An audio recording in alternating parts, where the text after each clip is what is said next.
Recognized from Alabama is recognized for 3 minutes. Thank you, Mr. Speaker. I thank the gentleman for yielding, and I ask for unanimous consent to revise and extend my remarks. Mr. Speaker, I rise in strong support of the conference report, and I want to thank Chairman Rogers, as well as Ranking Member Norman Dix, for their leadership and their commitment as we went back to regular order as we produced this agreement.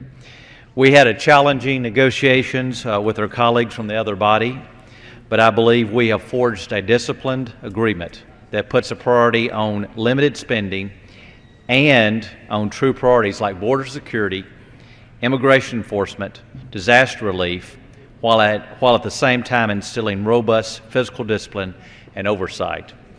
This conference report provides a total of $39.6 billion in discretionary spending for the Department of Homeland Security.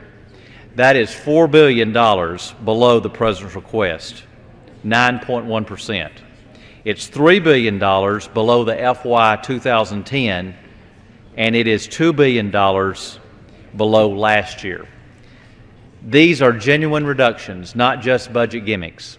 While this contracted funding, frontline operations are made a priority as well, including funding and direction to ICE to maintain a daily detention bed capacity of 34,000 beds. That is the highest detention capacity in history. Also funding for the highest ever levels of staffing for Border Patrol agents, CBP officers, and ICE agents. This conference agreement also terminates 2 ineffectual offices at the Department of Homeland Security. It installs unprecedented oversight at FEMA, and it includes a statutory requirement for the Secretary of Homeland Security to enforce the immigration laws that are on the books. Finally, this conference agreement and the disaster bill that we are considering today fully funds FEMA disaster relief requirements for 2012. That means that all the devastated areas across the country will get what they need to get back on their feet.